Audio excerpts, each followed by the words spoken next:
How's your boxing style? Me, well, since I was little, I was more of a technical boxer, and I just feel like I'm just growing into my strength now, so turning into a power, like a punching boxer. Yeah. With power, and so now I'm just waiting, because I'm only going to get stronger from now. I'm only 21.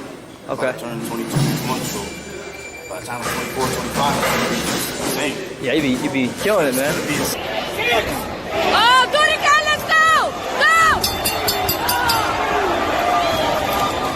For the untouchable, true school sports. Let's go, baby. Bow! Be careful what you wish for because it can become a reality. Yeah. The untouchable True School Sports Empire proudly presents something the boxing games are missing. Hey, what's going on? It's your boy BT, and I came here to talk some boxing with the thousands of True School Sports subscribers.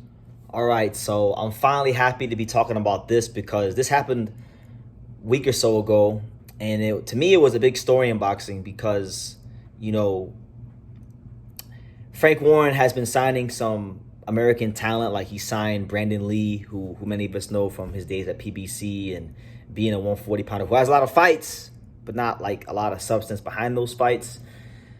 Then he signed Nathan Lugo, who I don't know a ton about, so I'm not going to sit here and cap like I know about Nathan Lugo like that. But I'll tell you this gentleman that this video is about, I'm going to tell you right now, I don't really say this about many fighters before they've had like 10 or 15 fights, but I'll say this about him. I think at some point in time, this guy will win a world title at super middleweight, and that's none other than South Florida's very own Abel Gonzalez, you know, the former multiple-time national Golden Gloves champion, you know, just like Antonio Tarver and some of the other great talents in Florida. He's also won the national Golden Gloves at light heavyweight. So let's talk about him. Abel Gonzalez right now, 7-0, 5 knockouts, currently competing at 168.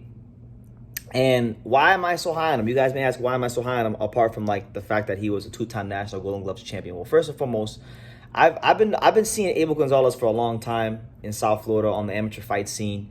In fact, I'll tell you a story.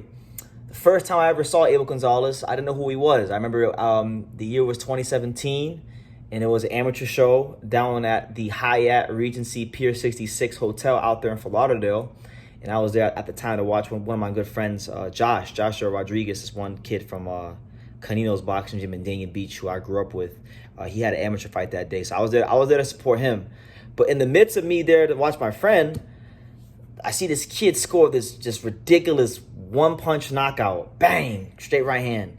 Sat a kid down. I said, who the hell is that? And that's the day I learned who was Abel Gonzalez. So, yeah, it continued from there. He was one of those guys that I think you could honestly say his career got stagnated a lot from the coronavirus because he had his pro debut canceled because of the coronavirus. So there was a lot of stopping and starting early in his career. But look, God don't make mistakes. He's still at a good age. He's 26 years old, and I think with his amateur experience, the work he's gotten in gyms and things like that over the years, I don't think he's someone that you gotta put a safety on. You could take the safety out that Glock and let him roam free, and let him fight good guys at 168. As far as his style, I don't want to say he's because I don't like describing guys as boxer punchers, because to me that's an overused way to describe a fighter's style. But Abel Gonzalez he's a smart fighter, educated fighter, a guy that understands range very well.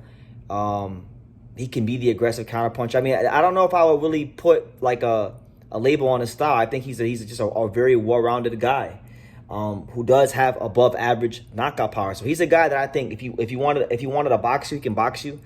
He can counterpunch you. But I would just say he can fight any fight he needs to fight, but he can do it with having above average punching power in his back pocket. So you can't just like come in there all willy-nilly against Abel Gonzalez. Otherwise you get slumped, as 5 of his 7 opponents I found out so far. So let's talk about his current standing in boxing right now. Right now he's not ranked anywhere, obviously, because he's so young in his career. But you guys know, if a guy's not ranked in the top 15 at any sanctioning body, then that's when I pull out the BoxRec ranking, so I can kind of see who's around that could possibly be a opponent for him, and then coming soon. So right now he's the 88th ranked fighter on BoxRec, And there's some good names in and around him. I mean, you look at number 79, got Dynamite David Stevens from Houston. I like him. That's a good fighter.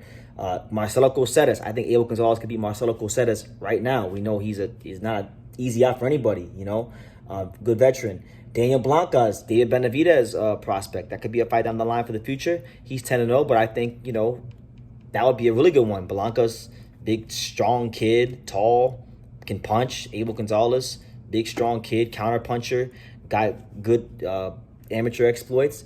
Could be a really good fight. Zach Chelly from the UK. That could be another one. Senek Beko, 67. I think Abel could, crazy as quiet as kept. Maybe not like his next fight, but like I could see in his next 3 fights fighting against Senek Beko and beating him.